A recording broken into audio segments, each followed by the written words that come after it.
Hi friends, welcome back to my channel. ఈరోజు ఈనాడు paper మరియు సాక్షిలో వచ్చిన కథనాలు వాలంటీర్స్ గురించి మనం తెలుసుకుందాం.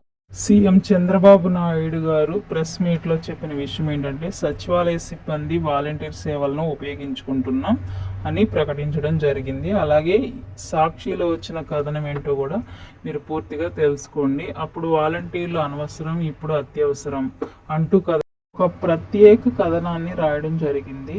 ఆ ఆర్టికల్ ఏంటో చూద్దాం. సచివాలయ వాలంటీర్ సేవలు అవసరం వస్తే గానీ సీఎం చంద్రబాబు నాయుడు గారికి గుర్తు రాలేదు. గత ప్రభుత్వ హయాంలో వరదల వంటి విపత్తు సమయంలో వాలంటీర్లు విశేష సేవలు అందించి వారి యొక్క ప్రతిభను చాటుకున్నారు. కూటమి ప్రభుత్వం అధికారంలోకి వచ్చిన రోజు నుండి రాష్ట్రంలో వాలంటీర్లకు ఏ పని అప్పచెప్పకుండా 3 నెలల నుండి జీతాలు కూడా చెల్లించకుండా వాలంటరీ వ్యవస్థను పూర్తిగా పక్కన పెట్టేశారు.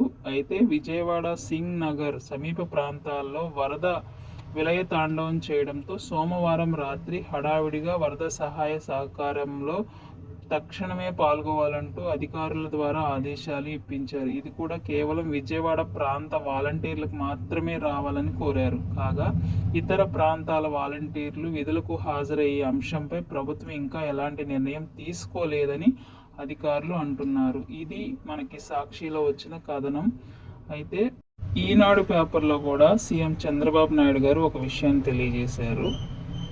సచివాలయ సిబ్బంది వాలంటీర్ సేవలను ఉపయోగించుకుంటున్నామని సీఎం చంద్రబాబు నాయుడు గారు చెప్పారు. 10 జిల్లాల నుంచి ఆహారం తెప్పించి సరఫరా చేస్తున్నట్లుగా, అలాగే రాష్ట్రంలోని పౌరులంతా తమ బాధ్యతగా ముందుకొచ్చి చేతనైన సహాయం అందించాలని చంద్రబాబు గారు కోరారు. సచివాలయ నెంబర్లు ఇస్తున్నారు, వారిని సంప్రదించి ఎక్కడికి ఏ అవసరం ఉన్నా తక్షణమే వెళ్ళి సహాయ సహకారాలు అందించాలని వాలంటీర్లకు మరియు సచివాలయ సిబ్బందికి సీఎం చంద్రబాబు నాయుడు గారు ప్రెస్ మీట్లో తెలియజేసినట్లుగా సమాచారం.